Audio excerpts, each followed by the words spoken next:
Alright, it's day 32 sa ato ang Azolla, Gapi and Chicken Backyard Farming. And today again, we're going to check and updates sa ato ang mga binuhi. Asa naman to dire ang one?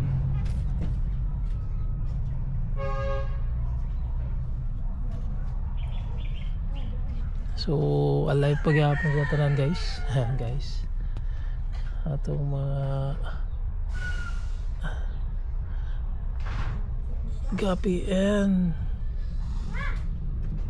Azolla, mga gapis na ito. Saan man to?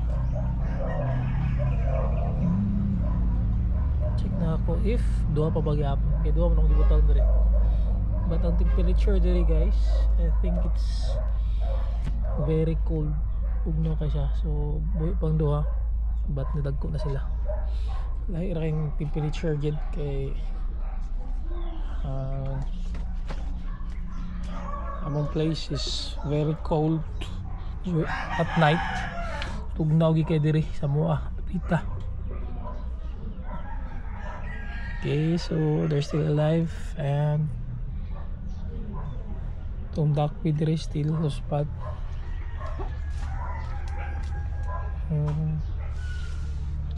Dugay kay gadagan no, isa ka buok.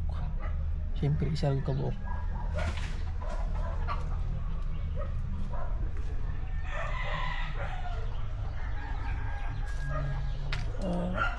Ito ang gapis diri.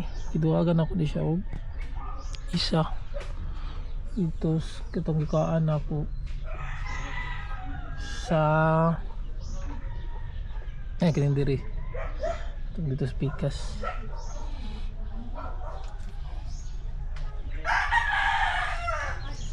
Agay, itong happy diri. Mga chicks na lang na diri sabi. Chicks. Mga fries. Kagmay kayo. Pangbalin ako mga fries diri. Para ma-separate sila sa mga dagko. Okay, para dali mo dako. Diri po ni I think ni dako-dako na sila. Not same as katong pagka born o pagka release sila ni dako-dako na sila. Kaya ang kaubanan or ang kaubanan ng gagmay po dere is gagmay pagkayo siya, gamay pagkayo siya. Nakaduwa nga gibilin para ma-obserbahan na to if asa sila ang mas dali dako. Nandun dere gikuha na akong mga bae, bumila na ako ng mga laki. Duha ka book kay para dili ra sila mag-multiply. And here gipang nuaga na ako na ni sila katong mga matured na nga mga gapi dito sa atong pikas katong nasa grade dapit. Gibalhin na ako dere. Then hapit malimtan. And kini gahapon namatya isa kay kuha mo sila og lubi tagak tagak dere naguba po kita tunguan tong suwadalan sila ha. So namatya ni sila isa. So pito na lang ni siya. Then I think nga iyahagin nga piso ang namatay kay kining isa kay murag dito ni sa pikas sayab. So kaning mga atong mga afan gitangka lang sa itambalan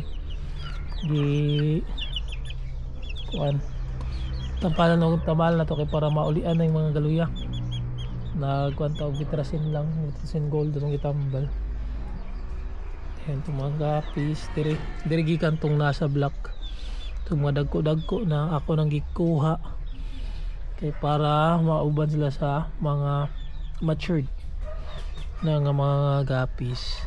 Then diri na ako gibalhin itong mga blue musco, electric blue musco nga mga bae kay matured naman kayo ang lakida. Nakita na ako gapon.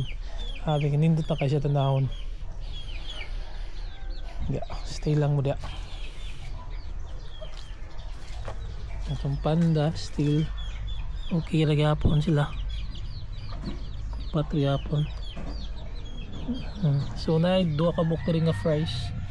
Obserbahan nato na yung daghan ba ni sila. Daghan mo dali ba og dako. And kining mga blocks dire na sila buyag-buyag na.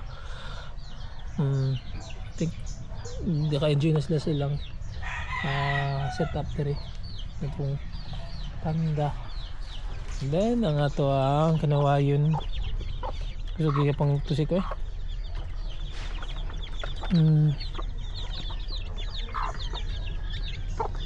tingnan na ako ng kuwan tambal. Medyo elevated ang tambal para dili nil maitihan. For sure di gina maitihan kay elevated na siya, excuse me. And kani siya ang bai ada update dayon ang Gilmore. Actually kuan ako anang manok nato ingon niya is ang bloodline sa tong manok is Gilmore. So Gilmore day ang bloodline na cross sa gray.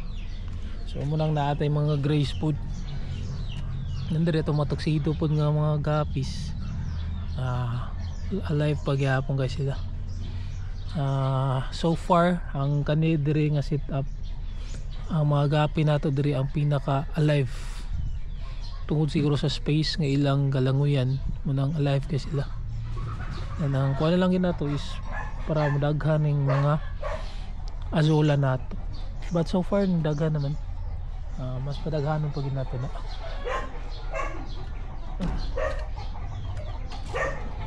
Ang problema na lang yun kay ulan-ulan ang atong mga piso. So sila gluya. But anyway, tambalan na magyapon nato. Yan ang atong kuan. Buyog. Pwede na tayo nikitan pero di pa mikitan kay wala star.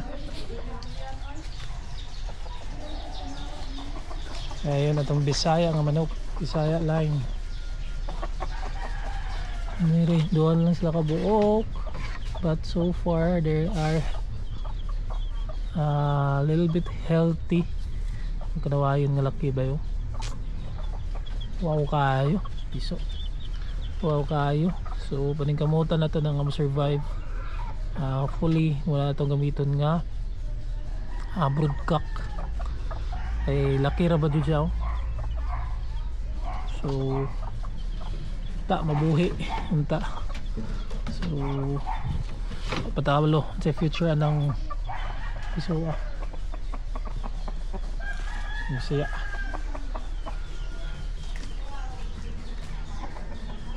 Bisaya sa kuan ila ihiktan gyapon bisag Bisaya. Nakabaligyan ako duha siya wala pa. Ako nakagasto siya sa bahog, di ko kay siya kapanari. So I think that's all sa update sa ato ang manok azola and gapi for day 32. Again guys, thanks for subscribing to my channel. I hope you keep on following, liking our videos, and that way you are supporting my hobbies. And if you have any comments or suggestions, you can comment down below. So that's all for today, and thanks for watching, and God bless everyone. Bye bye.